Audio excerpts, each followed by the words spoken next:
Hi guys, I just thought I would do a quick video because it's a little easier to show you what I mean. These are just some outtakes of shots I was doing at Christmas, but so what I would do first is pop into Develop and do what I would normally do for an edit. So I usually add just a little bit of contrast, or a little bit of exposure. I usually add a little bit of contrast. I usually bring my highlights down a bit. In my tone curve, I usually give just a small S, so that's good. And so you see, I just normally am going to do what is normal for me for any particular image.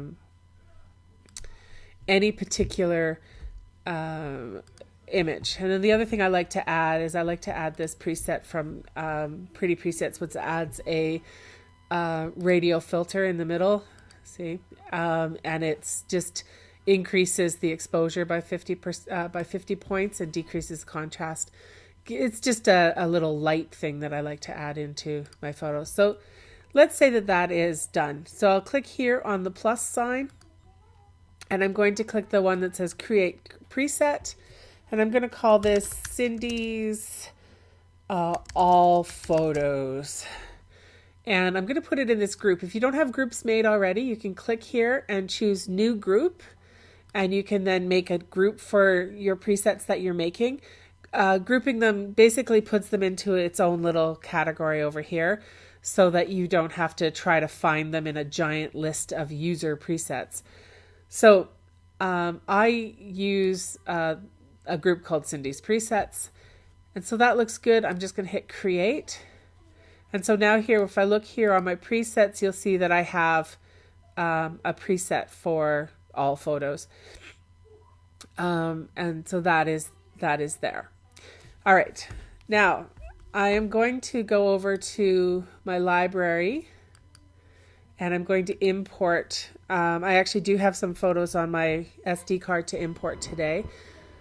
So I'm going to go here. These are all from skating with my kids the other day on a field trip.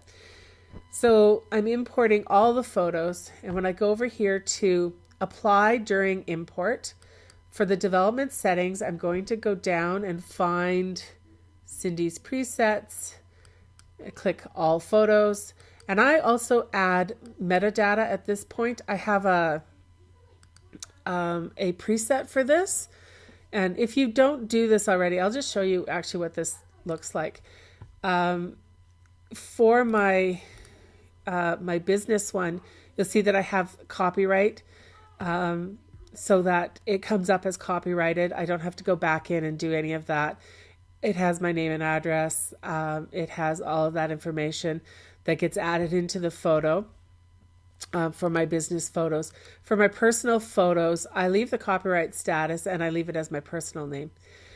I'm going to use these as my business photos because I might actually share these with people. So we'll go done. And so when I import these, it's going to apply this preset, the one that I just made, and it's going to apply my metadata. I have my builds on minimal. I actually normally use standard, but I'm putting it on minimal right now because I want to not have this take as much time as normal. And for destination, I always put it by date and format as year, month. And then what happens is Lightroom will actually create any folders that it needs. And so you can see here that where the photos are going, I highlight just the upper level folder, pictures folder, and then Lightroom will put the images where they need to go. So you can see that it's putting 14 images in December of 2018, and it's putting 134 images in January of 2019. So that's what I do for my personal ones. If I was doing this for my business shooting, I actually then go into subfolder and I put in the client's name in the subfolder. That way I keep them separate and I know whose is whose for each session. If you're importing all the time at the same way, you can actually go down here. Do you see where it says import preset? You can click here and again, you can save that. So I can go save current settings as a new preset. I'll call this testing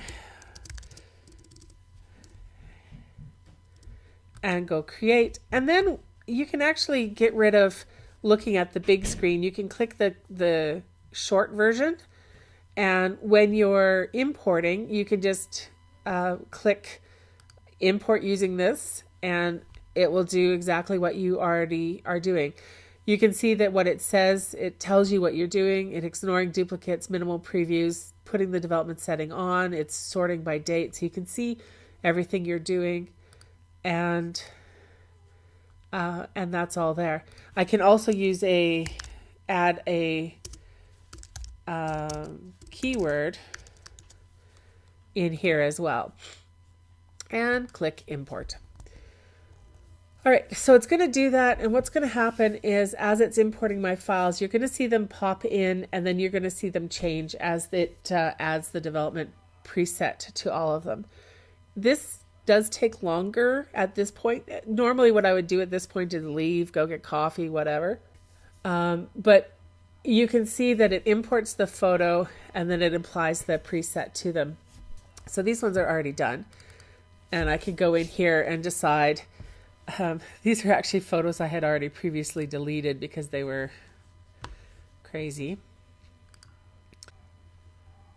So you can see that it is doing exactly what I said it was going to do, which is load the raw image, apply the preset, and there's my edited image.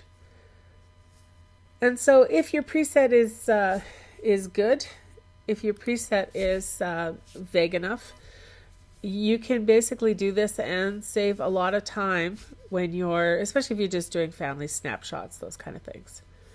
All right, I hope that helps. Talk to you soon.